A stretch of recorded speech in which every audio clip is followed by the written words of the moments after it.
Então hoje nós vamos começar o capítulo 16, que justamente tem o título No Posto de Socorro.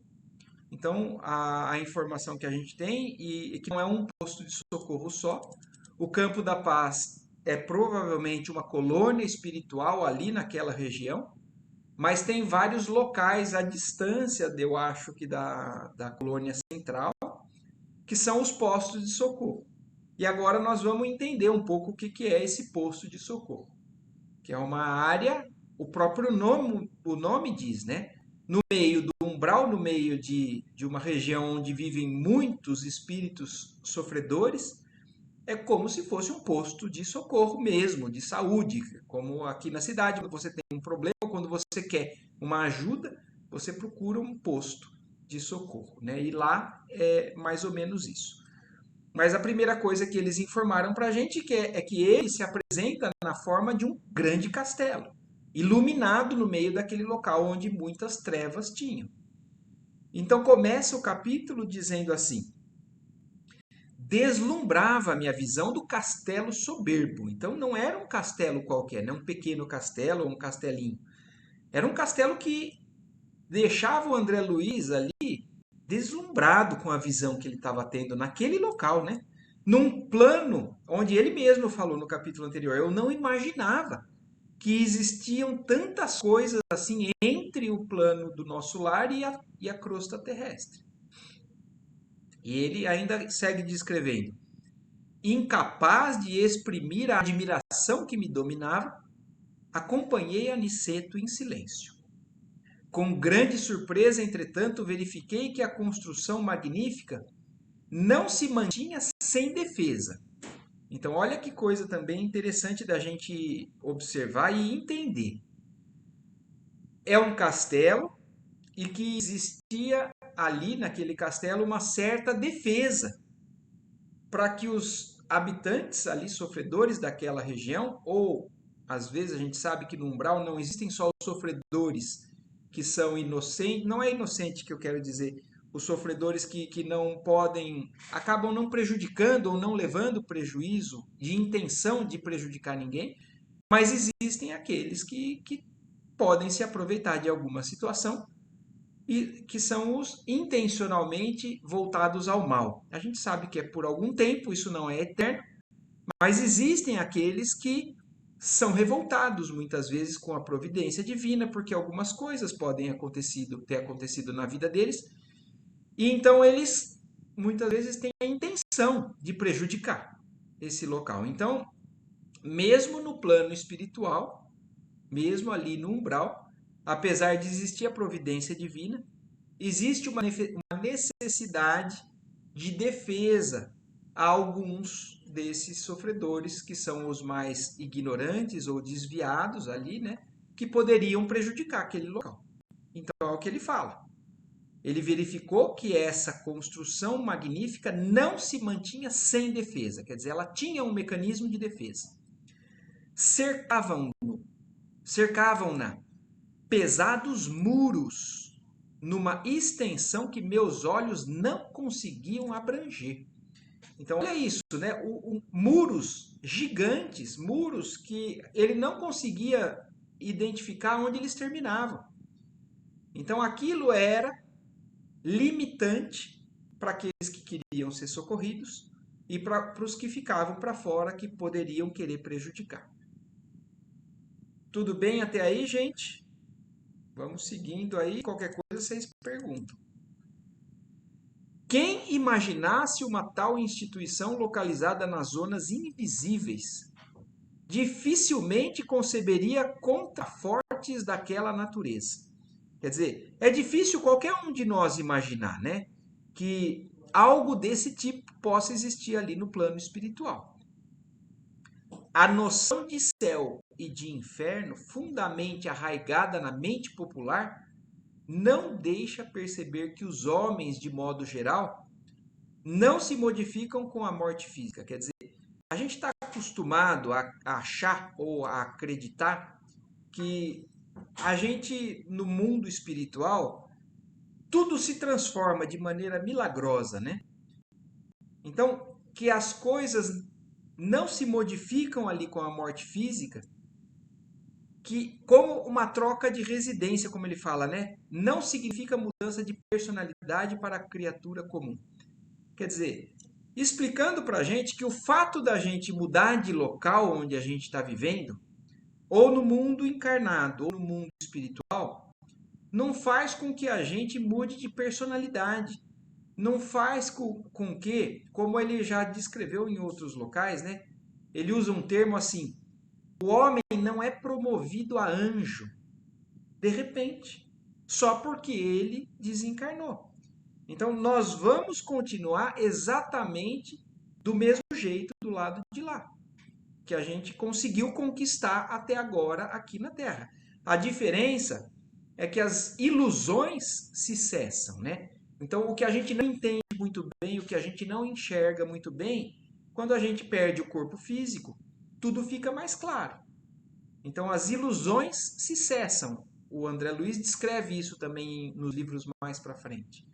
Mas o ser humano, o espírito, continua do lado de lá. Se ele é intencionado ao bem, ele continua intencionado ao bem. Mas se ele tem fraquezas em determinadas áreas, ele também continua com essas fraquezas.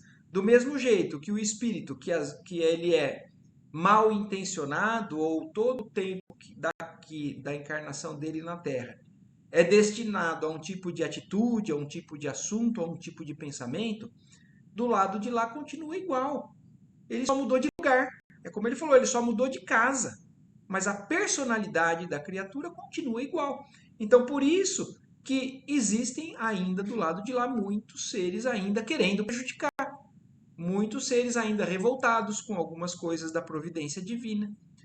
Muitos que ainda não entendem e por isso também ainda querem prejudicar ou se sobressair a algumas pessoas ou outras. Então, a necessidade de defesa ali ainda continua a mesma. Ainda mais porque ali é um padrão vibratório menor. E aí o André Luiz fica espantado com isso, né? Falou, é um castelo, na verdade é um forte, com muros gigantescos e que fecham e cercam tudo isso que a gente vai entrar aqui agora, né? E aí ele fala, espantado, notei que o nosso orientador fazia mover quase imperceptível campainha disfarçada na muralha. Quer dizer, até a campainha para tocar, para poder chamar quem está lá dentro, fica meio escondido ali. Para aqueles que ficam ali rodeando no umbral, não tenham acesso a talvez incomodar, se eles não tiverem boas intenções. E aí o André Luiz ainda faz uma observação. Creio que, se Aniceto estivesse só, não precisaria desse expediente, dado ao seu poder espiritual acima de todas as resistências grosseiras.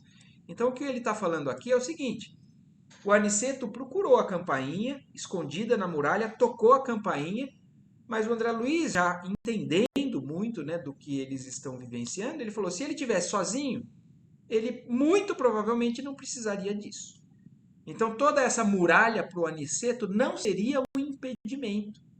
Ele teria atravessado, com certeza, dado a espiritualização dele, dado a ele não ser limitado por essas resistências grosseiras. Então, essas resistências, essa muralha, ela serve para seres mais grosseiros também.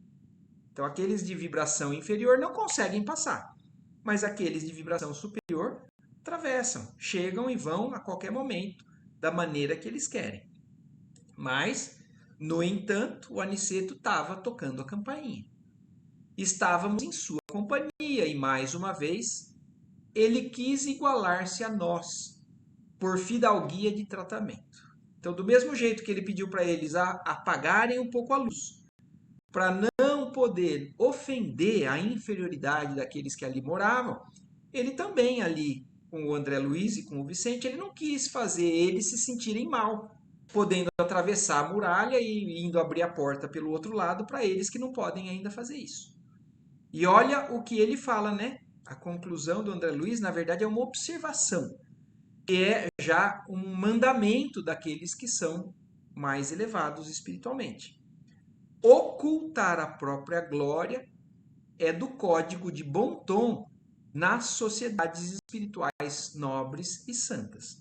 Então, todos aqueles que são verdadeiramente mais elevados não pisam ou não fazem aqueles que estão abaixo se sentirem menor por isso. Então, ocultar a própria glória é do código de bom tom das sociedades espirituais nobres e santas. Então, isso é um padrão dos seres evoluídos. Eles não vão fazer você ver toda a grandeza que eles têm, para que a gente não se sinta muito atrás ou ainda na questão, muitas vezes, até do nosso próprio orgulho, que isso pode atrapalhar essa nossa subida. Atendendo-nos, dois servidores abriram a porta extremamente pesada, que rodou nos gonzos. Quer dizer, olha isso, né? Ele descrevendo que depois que eles tocaram a campainha, dois servidores ali chegaram para abrir a porta. E era uma porta extremamente pesada, que rodou nos gonzos, né? O gonzo talvez seja o eixo dessas portas, dessas muralhas enormes, né? Como se daria em qualquer edificação mais antiga no plano terrestre. Então ele descreveu como sendo como uma porta, realmente, dos castelos, né? Dos fortes, de peso, inclusive, né? Por mais que isso seja no plano espiritual, existe uma densidade relativa com relação ao plano que eles moram ali. E esses dois, né, servidores falaram: salve, mensageiros do bem. Disseram ambos ao mesmo tempo, fixando Aniceto em atitude reverente. Quer dizer, olha como o Aniceto é realmente uma entidade. No nosso lar, a gente já sabe que ele é de elevação. E imaginem ali naquele local, que é uma zona mais inferior. Então, aqueles dois ajudantes ali da questão da portaria daquele castelo olham para o Aniceto numa questão de reverência. Alguém realmente que está ali numa questão, numa condição muito superior a deles, né? Então eles reverenciam a chegada dele como realmente sendo um mensageiro do bem, como sendo alguém de elevada postura que vem ali visitar, normalmente para trazer benefícios, instruções, ajuda, né?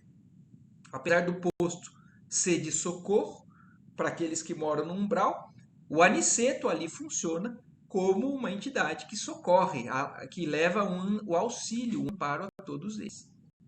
Aniceto levantou a mão, que se fez luminosa nesse instante. Então imaginem isso, né? A hora que ele cumprimenta, a mão dele emite mais brilho, mais luz, da mesma maneira que o André Luiz descreveu a luz do corpo deles, né? E balbuciou algumas palavras de amor, retribuindo a saudação respeitosa. E entraram, né? Entramos. Fiquei admirado. Pomares e jardins maravilhosos perdiam-me de vista. Então imaginem ali dentro daquele castelo, ele já está escrevendo o quanto de jardim e de pomar que tinha ali dentro. Até agora, pela descrição que a gente estava tendo, era um ambiente extremamente sombrio, né? Extremamente escurecido, com frio. Então a gente imagina que agora eles passaram ali para dentro, já muda o panorama. Ele descreve jardins maravilhosos e pomares que perdiam de vista. A sombra aí não era tão intensa. Então a própria claridade ali era diferente. A mostrar para a gente que nem toda luz que acaba sendo a fonte, né, de luz para esses locais vem do sol, porque ele descreveu no local, né, que existia mais nuvens, né, um ambiente mais nublado, a luz do sol pouco penetrava, mas ali a luminosidade era mais intensa. Isso pode vir dos habitantes que ali moram, né, do mesmo modo que eles tinham luz quando começaram a atravessar, todos ali dentro também podem ter mais luz. Então o ambiente é mais iluminado. Mas talvez ali o firmamento também em cima daquele castelo seja menos denso, propiciando a luz do sol também penetrar um pouquinho melhor. Por isso que ele fala, a sombra ali não era tão intensa. Sentíamos-nos banhados em suavidade crepuscular, graças aos grandes focos de luz radiante. Então tinham grandes focos de luz radiante.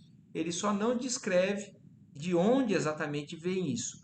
Talvez do crepúsculo mesmo, talvez do céu, do firmamento, do sol. Mas faz a gente pensar muita coisa. Porque ele descreveu no capítulo anterior que os próprios seres emitiam mais luz. O interior apresentava aspectos inesperados. Somente agora eu compreendia que a muralha ocultava a maioria das construções. Então, aquela muralha não escondia só ali dentro um castelo, que é o que eles viram quando eles estavam por fora. Eles viram um grande castelo que provavelmente passava a altura das muralhas. Ele fala, inclusive, que era um castelo iluminado, mas a muralha era muito mais ampla do que aquilo que tinha ali dentro. E agora, ali dentro, ele está falando que a muralha escondia de quem estava lá fora a maioria do que tinha de construção ali dentro. Pavilhões de vulto alinhavam-se como se estivéssemos diante de prodigioso educandário. Quer dizer, várias construções, né? Como se fosse um local realmente de educação daqueles que estavam sendo recebidos ali. Então, é algo que a gente fica até imaginando, né? Cada um com a sua imaginação, mas de maneira grandiosa o que tinha ali dentro. E turmas variadas de homens e mulheres dedicavam-se a serviços múltiplos. Então, muita gente estava ali dentro trabalhando. Ninguém parecia dar conta de nossa presença, tal o interesse que o trabalho despertava em cada um. Quer dizer, o fato de eles estarem passando por ali não despertava muito a atenção deles, porque talvez isso fosse comum chegar algum ou sair outro, mas também, principalmente pelo fato de, como o André Luiz descreve ali, todos estavam extremamente interessados no trabalho que eles estavam fazendo. Então todos ali estavam envolvidos com o trabalho porque alguma coisa nobre envolvia eles naqueles trabalhos, né? Eles estavam fazendo aquilo não por obrigação, mas já porque realmente estavam se dedicando por uma opção pessoal. Aliás, para entrar ali, para sair do umbral, eles já estavam realmente dispostos a fazer algo de diferente, a um movimento diferente com a forma de pensamento.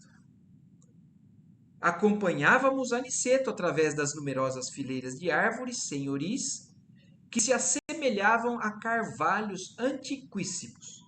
Então ele ainda descrevendo, né? Porque eles estavam andando, observando o pessoal trabalhando, os pomares, os jardins e grandes árvores, que é o que ele fala que pareciam carvalhos dos antigos, carvalhos grandes, né? Dos que a gente pode observar aqui na Terra. Observava, todavia, que nesse abençoado posto de socorro, a natureza se fizera maternal. Então era algo que era acolhedor para eles ali, né? Dava um ambiente de sustento maternal, de alguém que cuida deles, né? Então a natureza ali fazia parte do estímulo para a renovação deles ali, de cuidados para eles, né? Havia agora mais luz no céu e o vento era mais fagueiro, sussurrando brandamente no arvoredo farto. Então aqui já mais uma descrição, que realmente o céu ali ao redor tinha mais luz. Então, provavelmente as nuvens eram mais dissipadas naquela região, mesmo em cima desse castelo.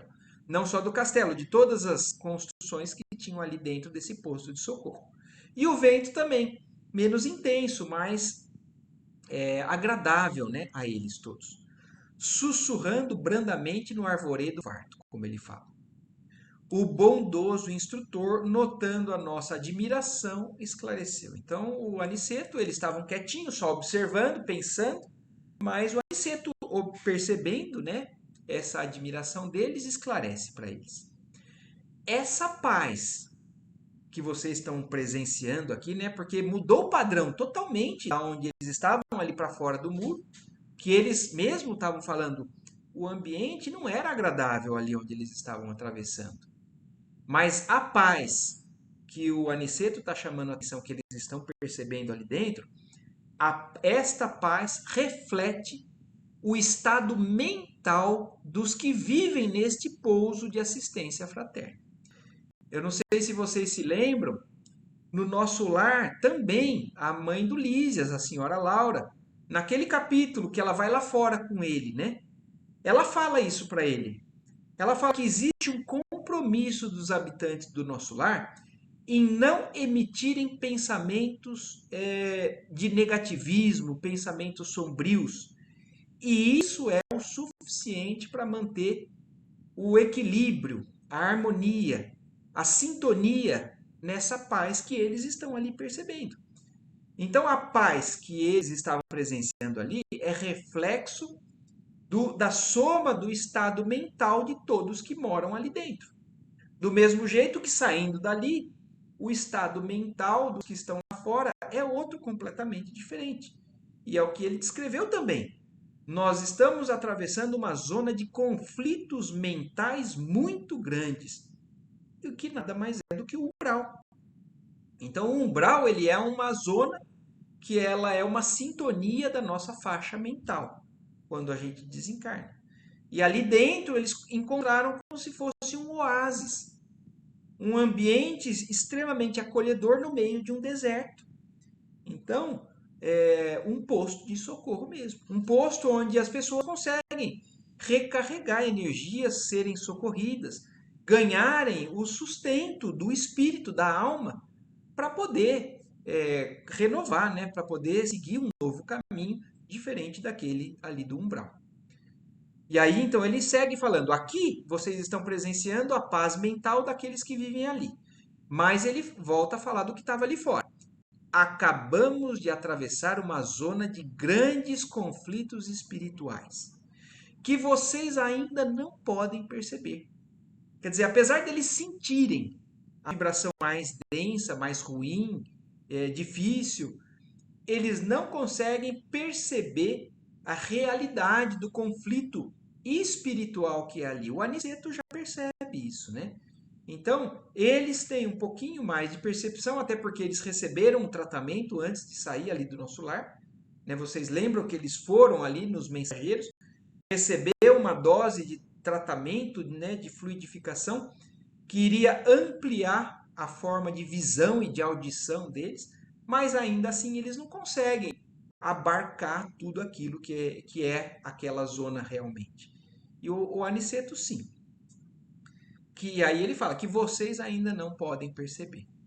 A natureza é mãe amorosa em toda parte, mas cada lugar mostra a influenciação dos filhos de Deus que o habitam. Então, apesar de num local onde a natureza ela consegue nos reabastecer, então isso a gente consegue perceber também aqui na Terra. Se a gente não está muito bem, e num ambiente de natureza, numa praça, numa floresta, num campo, qualquer que seja o local onde a natureza seja exuberante, a gente consegue perceber que a gente recebe fluidos bons dali. Mas isso não é tudo. Ela é uma parte, né, dessa energia que a gente consegue receber. Mas cada lugar mostra a influenciação dos filhos de Deus que o habitam. Por isso que às vezes a gente entra numa casa e o clima, a vibração ali dentro é mais pesado. Por isso que também a gente entra num outro local, pode ser até um ambiente de trabalho, e que as pessoas que entram ali notam a leveza, a harmonia e saem dali reconhecendo, por exemplo, que ali é um ambiente que vibra uma paz, uma harmonia diferente. Então, todo local ele é o reflexo da faixa vibratória daqueles que estão habitando ali. Por isso, a nossa responsabilidade, às vezes, de num ambiente onde tem muitas pessoas que vibram mal, a gente conseguir levar a balança desse padrão vibratório mais para o alto, através da nossa vibração, do nosso padrão, e não nos deixarmos envolver por essa vibração negativa do local. Então, existe um compromisso também nosso, que nós, estudando e entendendo tudo isso, de nós podermos contribuir para qualquer local que a gente habita. Mas, ao mesmo tempo, também entendendo que existe um limite e que existe um respeito também que a gente tem que ter à vibração daquele local, daquele ambiente, daquela comunidade, daquela cidade, daquele planeta. Porque o padrão vibratório da Terra também é uma média do padrão vibratório de todos que habitam aqui esse planeta. E em mundos mais evoluídos, é o que eles dizem. Ou pelo menos, por exemplo, ao exemplo do que a gente ouviu lá do nosso lar. A paz que eles sentem no nosso lar é reflexo da média da vibração mental daqueles que habitam ali. E ali, naquele local, eles estavam percebendo que é realmente um local diferenciado, mesmo que seja dentro do umbral. A explicação não poderia ser mais clara. Então, o André Luiz entendeu perfeitamente aquilo que o Aniceto explicou, né? E o que a gente está aqui tentando entender também. Atingindo o edifício central, então eles estavam conversando e seguindo, andando, né? Mas aí chegaram no edifício central, naquele castelo. Construído à maneira de formoso castelo europeu dos tempos feudais, fomos defrontados por um casal extremamente simpático. Então ele descreveu, vocês viram que ele descreve realmente esse castelo como um castelo das eras medievais, do feudalismo.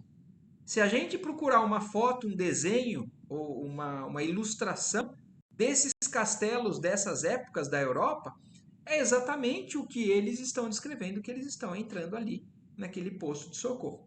E eles chegando nesse castelo são surpreendidos por um simpático casal, né? Que recebem ele dizendo, meu caro Aniceto, falou o cavalheiro abraçando o nosso orientador. E aí o Aniceto retribui, né? Meu caro Alfredo, minha nobre Ismália, respondeu Aniceto sorridente. Então esse casal, né? Esses dois ali que receberam ele, o Alfredo e a Ismália, que já são conhecidos ali do Aniceto, foram muito afetuosos e o Aniceto retribui com todo o carinho também sorridente. Após as saudações afetuosas, apresentou-nos lisonjeiro. Quer dizer, o Aniceto ainda, depois ali já apresenta os dois, o André Luiz e o Vicente. E falando, nosso prezado Alfredo, continuou o Aniceto elucidando. Não, falando para os dois, né? Falando para o André Luiz e para o Vicente. Nosso prezado Alfredo, continuou Aniceto elucidando, é o dedicado administrador desse posto de socorro. Então, do mesmo jeito que ali no nosso lar existe um governador, existe alguém responsável pelo governo, pela administração daquela colônia espiritual, o Alfredo, pelo que o Aniceto está dizendo para a gente, é o administrador daquele posto de socorro. Então, não só do castelo, mas de todas as construções ali são gerenciadas por alguém. E é esse o Alfredo. Há muito tempo consagrou-se ao serviço de nossos irmãos ignorantes e desviados. Então, também, aqui ele acrescentando e dizendo, há muito tempo o Alfredo já é administrador e ele se consagrou a esse serviço justamente para ajudar, né, auxiliar aos irmãos ignorantes e desviados. São os dois tipos de espíritos, né, que habitam o umbral. Os ignorantes e os desviados, né, aqueles que realmente ainda se desviaram para o outro caminho, mesmo que, como eu já falei, a gente sabe, isso não é por tempo eterno, né? É por um tempo determinado que cada um acaba determinando isso, dependendo da sua motivação, da sua vontade de sair dali, né? Ou não. E aí o Alfredo responde, né? Não prossiga.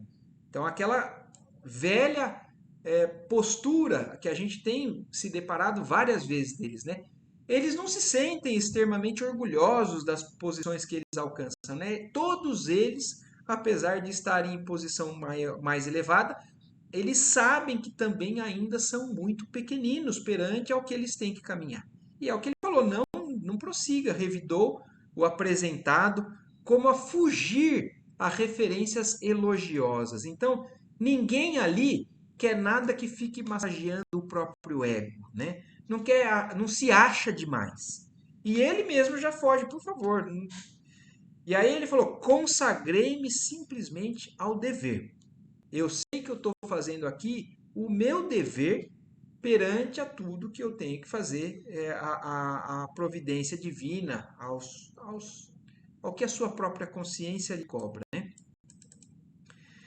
E, como se quisesse modificar a conversação, prosseguiu atencioso. Então, além de ele fugir, né, dos elogios do Aniceto, ele fala assim: eu estou aqui só cumprindo o meu dever, e ainda acrescenta algo que muda realmente o rumo da conversa. Mas que surpresa agradável! Há muitos dias não temos visitas de nosso lar. Ainda bem que vieram hoje, quando Ismália veio igualmente ter comigo. Quer dizer, mostrando aqui que ele está muito feliz porque já fazia algum tempo que eles não estavam recebendo algumas visitas que vinham ali do nosso lar, que, pelo que a gente entende, são visitas que auxiliam, que levam luz também para eles, né? Então é muito agradável para quem trabalha num ambiente mais hostil, um ambiente de muita inferioridade, receber às vezes espíritos mais elevados é realmente também uma injeção de ânimo, também fonte de energia para eles. Só que ele acrescenta mais um dado aqui legal para a gente, né? Há muito tempo não recebo visita do nosso lar, ainda mais hoje, que vocês vieram no mesmo dia que a Ismália veio igualmente ter comigo. E aí, o André Luiz fica curioso, porque como no início aqui foi dito, né? Um casal. A princípio a gente imagina que eles são um casal, né? Um homem e uma mulher que vivem juntos da mesma maneira que nós vimos várias vezes ali no nosso lar, de pessoas que se reencontram no plano espiritual, que eram companheiros na vida na Terra, mas que no plano espiritual se unem, continuam unidos, né? Moram na mesma casa, continuam às vezes com os mesmos projetos e tudo mais. Mas pelo que ele está descrevendo ali, a Ismália não mora ali com eles e veio visitá-los. E aí, justamente a pergunta do André Luiz, pois que considerei intimamente, quer dizer, o André Luiz fez uma pergunta interna, né? Ele não falou. Não seria aquela senhora de lindo semblante a esposa dele? Então era exatamente a impressão que ele teve, que eles eram marido e mulher. E quando ele falou que a Ismália tinha ido visitar, ele ficou surpreso e pensou, né? Não viveriam ali juntos como na Terra? Então, do mesmo modo como existe a sequência de casais no plano espiritual, será que esses dois também não eram assim, né? Será que eu estou enganado? E aí o André Luiz pensando, né? Antes, porém, que pudesse chegar a qualquer conclusão, Alfredo conduzia-nos ao interior doméstico. Então o André Luiz estava pensando, mas o Alfredo desviou um pouquinho a conversa porque eles estavam entrando ali naquele castelo. E aí ele começa a observar o que está ali dentro daquele castelo. As escadas de substância idêntica ao mármore impressionavam-me pela transparente beleza. Então, olha a descrição de coisas, de belezas que a gente tem aqui no plano material, também ali no plano espiritual, ainda mais num local como esse, ali no meio do umbral. Escadas feitas de mármore com uma transparente beleza. De varanda extensa e nobre, onde as colunatas se enfeitavam de era florida, muito diferente, porém, das que conhecemos na Terra, penetramos em vasto salão mobilado ao gosto mais antigo. Então, André Luiz está nos descrevendo o interior desse castelo com muita beleza, com muito bom gosto e, inclusive, chamando a atenção que pareciam os salões dos mais antigos desses castelos também, como ele falou antes ali, das épocas do feudalismo, né, dos castelos feudais. Os móveis delicadamente esculturados formavam conjunto encantador. Então a beleza, né? Ainda ali no plano espiritual, o detalhamento de existirem variedades de móveis diferentes, né? Dependendo da cultura de cada região, de cada época. Ali ele trazendo para nós que também isso existia ali do lado de lá. Admirado, fixei as paredes, de onde pendiam quadros maravilhosos. Um deles, contudo, impunha-me especial atenção. Era uma tela enorme, representando o martírio de São Dinis. Então, olha isso que ele está falando. Além de serem quadros enormes e lindos, ele reconheceu um deles como sendo um quadro que ele já conhecia. Não sei se vocês conhecem esse quadro, O Martírio de São Dinis. Vale a pena. Depois eu vou entrar aqui para a gente ver a figura desse quadro, porque esse quadro é um quadro que existe aqui na Terra. E é o que o André Luiz está agora extremamente fascinado de ver aquilo, né? Era um quadro que ele já conhecia. O apóstolo das Gálias, rudemente supliciado nos primeiros templos do cristianismo, segundo os meus humildes conhecimentos de história. Quer dizer, ele se lembra, através do pouco que ele conhece de história, que aquele quadro que se chama o Martírio de São Dinis, que foi um dos primeiros apóstolos cristãos, que foram aqueles que a gente sabe, né, com várias histórias dos primeiros martirizados, né, aqueles que foram condenados à morte por aqueles que combatiam o cristianismo. O próprio Paulo de Tarso, né, São Paulo hoje, o Paulo que escreveu tantas cartas para a gente no Evangelho, mas o próprio Paulo, a gente sabe que antes dele entender que Jesus era o Messias, ele foi um daqueles que perseguiam os cristãos. E esse São Dinis foi um desses primeiros cristãos martirizados. Intrigado, recordei que vira na terra um quadro absolutamente igual àquele. Não se tratava de um famoso trabalho de Bonnat, célebre pintor francês dos últimos tempos? Então, olha isso, ele se lembrou até o pintor. Ele falou assim: eu não estou enganado, eu lembro porque era absolutamente igual a esse daqui que eu estou vendo. Um pintor francês dos últimos tempos, de quando André Luiz vivia, que tinha pintado esse quadro. E aí ele ainda fala: a cópia do posto de socorro, todavia, era muito mais bela. Então ele já chamando a atenção para a gente de um detalhe, apesar de ser idêntica, ele falou assim: não é tão idêntico assim. A cópia que eu estou vendo aqui é mais bonito ainda do que o que eu já vi ali na Terra. A lenda popular estava lindamente expressa nos mínimos detalhes. Então aquela história, né? Aquela tragédia que aconteceu a esse São Dinis, que foi representada por esse pintor, o Bonnat, né? Estava lindamente expressa nos mínimos detalhes ali no plano espiritual. Então, mostrando para a gente a beleza da arte até ali no plano espiritual, inclusive de um local dentro do umbral. Eu não sei se vocês se lembram também de um dos capítulos do Nosso Lar, que o Lísias leva o André Luiz naquele campo da música. E que ele fala que a música que ele escutou lá naquele lugar era muito mais sublime do que tudo que ele já tinha ouvido ali na Terra.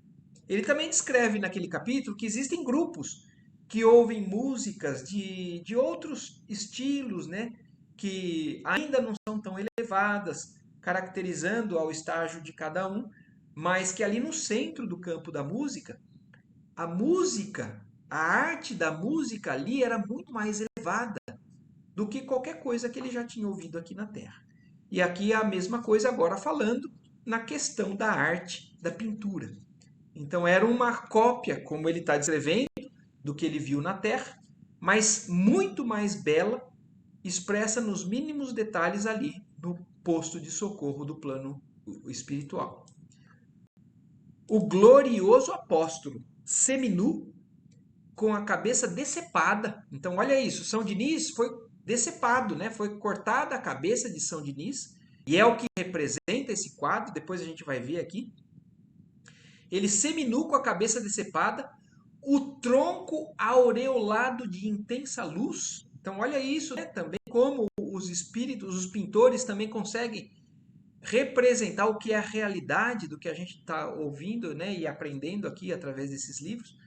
No quadro já é representado um espírito mais iluminado, o tronco dele era aureolado de intensa luz, fazia um esforço supremo por levantar o próprio crânio, que lhe rolava aos pés. Quer dizer, ele foi cortada a cabeça, ele fazia um esforço para segurar essa cabeça que foi cortada, né? E enquanto os assassinos o contemplavam, tomados de intenso horror, do alto via-se descer um emissário divino, trazendo ao servo do Senhor a coroa e a palma da vitória.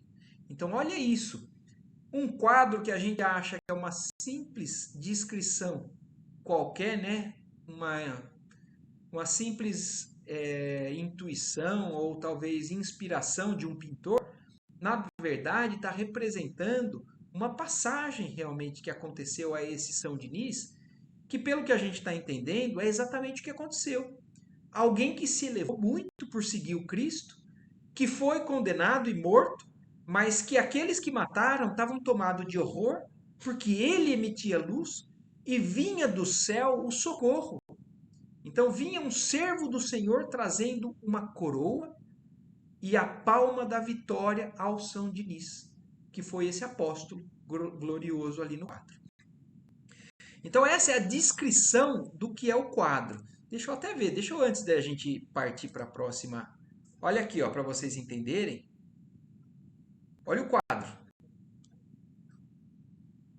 Então olha aqui, ó, São Diniz cortado, decepado a cabeça e ainda tentando segurar a cabeça com uma luz, mas aqueles que fizeram aquilo, ó, tomado de horror, porque não imaginavam que ele pudesse fazer o que ele está fazendo ali, emitir luz e ainda assim tentar segurar a cabeça.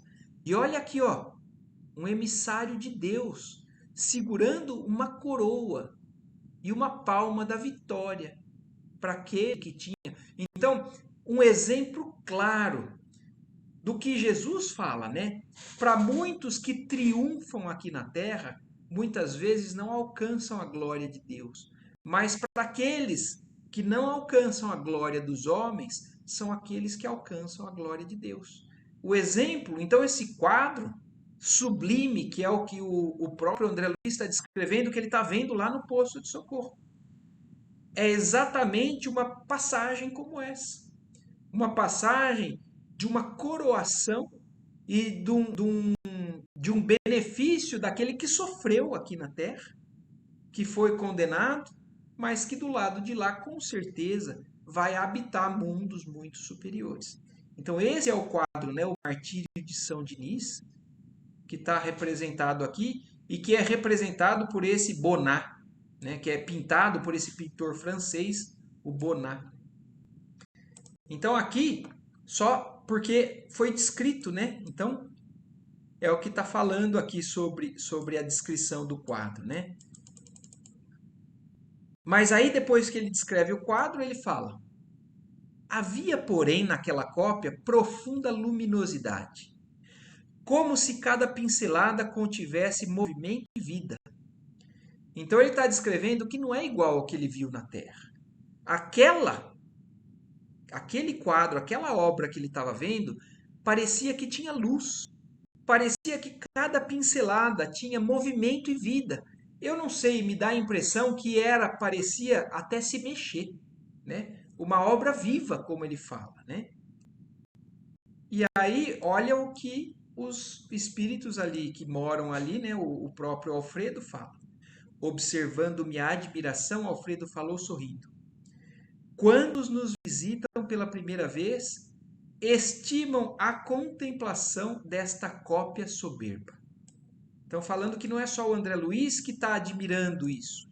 Todo mundo que chega ali pela primeira vez fica admirado de ver a beleza, né, e a vivacidade dessa obra. E ele fala como sendo cópia também. Mas o André Luiz retruca algo, né, fala, ah, sim, retruquei. O original, segundo estou informado, pode ser visto no Panteão de Paris. Então o André Luiz, quando o Alfredo explica, fala assim: não, então eu sei aonde está o original, né? Porque o Alfredo confirmou que aquilo é uma cópia. Ele fala: o original está no Panteão em Paris. E olha o que o Alfredo responde: engana-se, elucidou o meu gentil interlocutor. Nem todos os quadros, como nem todas as grandes composições artísticas, são originalmente da terra. Então, nós vimos isso também lá no capítulo do Nosso Lar, que muitas das músicas sublimes que a gente vê aqui, de composição, por exemplo, de Mozart, dos grandes concertistas, né? Não eram somente obra da terra, eram muitas vezes inspiração do alto. A música ela era concebida originalmente em planos superiores, e esses artistas com uma certa sensibilidade, uma elevação espiritual, eles conseguiam reproduzir e trazer aqui para a Terra. Mas o que o Alfredo está falando para a gente não é que tudo é assim também. Ó, nem todos os quadros, como nem todas as grandes composições artísticas, são originalmente da Terra. Quer dizer, existem as que são.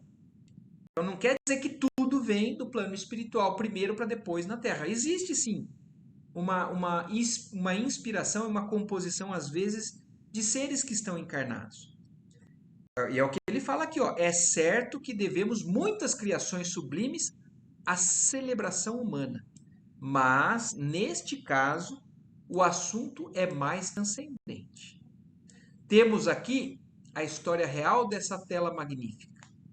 Foi idealizada e executada por nobre artista cristão numa cidade espiritual muito ligada à França. Quer dizer, quem pintou essa obra pela primeira vez foi um nobre artista cristão, mas que ele estava no plano espiritual. Num plano espiritual, numa cidade que estava muito ligada à França. Em fins do século passado, embora estivesse retido no círculo carnal, o grande pintor de Bayonnet visitou esta colônia em noite de excelsa inspiração, que ele humanamente poderia classificar de maravilhoso sonho. Então, olha isso que ele está falando. O quadro foi concebido no plano espiritual e foi pintado originalmente numa colônia espiritual na Europa. Por isso que o Alfredo falou, essa cópia que vocês estão vendo aqui, porque a gente está falando de uma colônia espiritual, o posto lá, o Campo da Paz, que é do lado do Nosso Lar. É aqui em cima do Brasil. Então, por isso que ele fala que essa é uma cópia. Porque o original está na França, sim, mas numa colônia espiritual em cima dessa da colônia na França. E aí, um artista, em desdobramento, né, durante o sono, o sonho, ele visitou esse local, viu essa obra, e ele, quando volta, ele pode imaginar como um sonho, realmente. Ele falou assim, puxa vida, sonhei com uma coisa que era maravilhosa, mas não foi um sonho, nada mais foi do que uma visita. E aí, desde que ele visitou isso, né, desde o minuto em que viu a tela, Florentino Bonnat não descansou enquanto não a reproduziu palidamente, em desenho que ficou célebre no mundo inteiro. Quer dizer, o Bonnat ele não descansou enquanto ele não conseguiu passar para uma tela aqui no mundo encarnado, né, que é o que o André Luiz conheceu, mas olha como o Alfredo fala, ele conseguiu reproduzir, mas palidamente. Ele não realmente consegue reproduzir com toda a beleza e vivacidade que tem ali no plano espiritual. E aí é o que ele fala, as cópias terrestres, todavia, não têm essa pureza de linhas e luzes. E nem mesmo a reprodução sob nossos olhos, quer dizer, a cópia que eles estão vendo ali no posto de socorro, nem mesmo essa cópia tem a beleza imponente do original. Então imaginem a original. Porque se o André Luiz já está descrevendo aquela cópia como sendo algo muito mais sublime do que o que ele tinha visto na Terra, imaginem a beleza imponente da original, que já tive a felicidade de contemplar de perto, o Alfredo falando, né? Quando organizávamos aqui no posto homenagens singelas para a honrosa visita que nos fez o grande servo do Cristo. Para movimentar as providências necessárias, visitei pessoalmente a cidade espiritual a que me referi. Então, o Alfredo está falando porque ele já esteve lá. Ele já pôde ver pessoalmente, no plano espiritual, a obra original. Grande espanto apossara-se-me do coração. Via agora explicada a tortura santa dos grandes artistas, divinamente inspirados na criação de obras imortais. Agora reconhecida que toda arte elevada é sublime na terra, porque traduz visões gloriosas do homem na luz dos planos superiores. Então, a maioria das grandes obras artísticas que a gente vê aqui na Terra são inspirações e reproduções das que já existem no plano espiritual. E muito ainda, imagina o que agora já não existe do lado de lá, que os novos artistas estão começando a reproduzir aqui do lado de cá. Parecendo interessado em contemplar meus pensamentos, completar meus pensamentos, Alfredo considerou: o gênio construtivo expressa superioridade espiritual com livre trânsito entre as fontes sublimes da vida. Ninguém cria sem ver, ouvir ou sentir. E os artistas de superior mentalidade costumam ver, ouvir e sentir as realizações mais altas do caminho para Deus. Então, olha o que ele está falando aqui. Até ali, no plano espiritual, aonde essa obra está concebida nesse plano ali em cima da França, até esses também sofrem inspiração dos planos mais altos. Então, tudo que a gente está imaginando aqui já é sublime, mas ainda não se compara ao que tem nos planos mais altos, mais elevados, acima do nosso lar, acima dos que a gente já tem aqui por descrição. Mas, voltando-se afável para Aniceto, exclamou: no entanto, o momento não comporta divagações. Sentemo-nos. Devem estar cansados da peregrinação difícil. Necessitam refazer energias e repousar algum tanto. Então aí o Alfredo interrompeu, né? Falou assim: agora nós não temos mais muito tempo para ficar explicando tudo isso, mas vamos que vocês devem estar cansados. Vamos sentar um pouquinho, repousar e recuperar as energias aí que vocês devem ter gastado aí nessa jornada através da entrada aí no. Amei esse quadro, amei. Então, você não tinha visto, mãe? Amei. Olha a luz que tem no lugar da cabeça dele. Exatamente. Olha que Então, coisa maravilhosa. a gente imagina que é imaginação, né, dos artistas, e não é. É uma reprodução fiel de muito que acontece realmente no passado do cristianismo. Eu vou falar de um exemplo aqui que a gente tem hoje, mais atual, que é o quadro daquela menina, da Akiane, que pintou o quadro do rosto de Jesus. Pois é, pois é. Então, eu não sei se todos vocês conhecem a obra da Akiane. Espera aí, então, que eu vou colocar aqui, porque vale a pena. Ó, Jesus por Akiane Kramaric. A Akiane era uma menina, ela tinha 7 ou 8 anos de idade quando ela disse que foi no mundo espiritual e viu Jesus. E ela, com 7 ou 8 anos de idade, reproduziu o rosto de Jesus. Olha isso daqui. É incrível isso. Espera aí que eu vou pegar um quadro que ela tá do lado, ó. Ali do lado, olha lá. Olha lá. Olha isso daqui. Ela tinha 8 anos de idade quando pintou esse quadro aqui, ó. Então, esse, para nós, é o que a gente tem hoje como a reprodução mais próximo da realidade do que é Jesus. Porque essa menina, com 8 anos de idade, se foi capaz de pintar isso dizendo que no plano espiritual ela visitou, conheceu ele e veio para trazer isso, é exatamente o que está descrevendo para a gente aqui. São esses espíritos mais elevados que têm o dom artístico, mas que não tiram da cabeça deles. Eles são levados a esses locais e voltam aqui na Terra para poder passar para a gente isso. Olha a fidelidade, né, da reprodução desse quadro dela, né? Vale a pena para quem tiver curiosidade E ela confirma que é ele, que é esse que ela viu. Exatamente, ela diz que é exatamente esse Jesus. Então, muito legal esse capítulo também, né? Não sei se ficou alguma dúvida, alguém quer fazer alguma pergunta?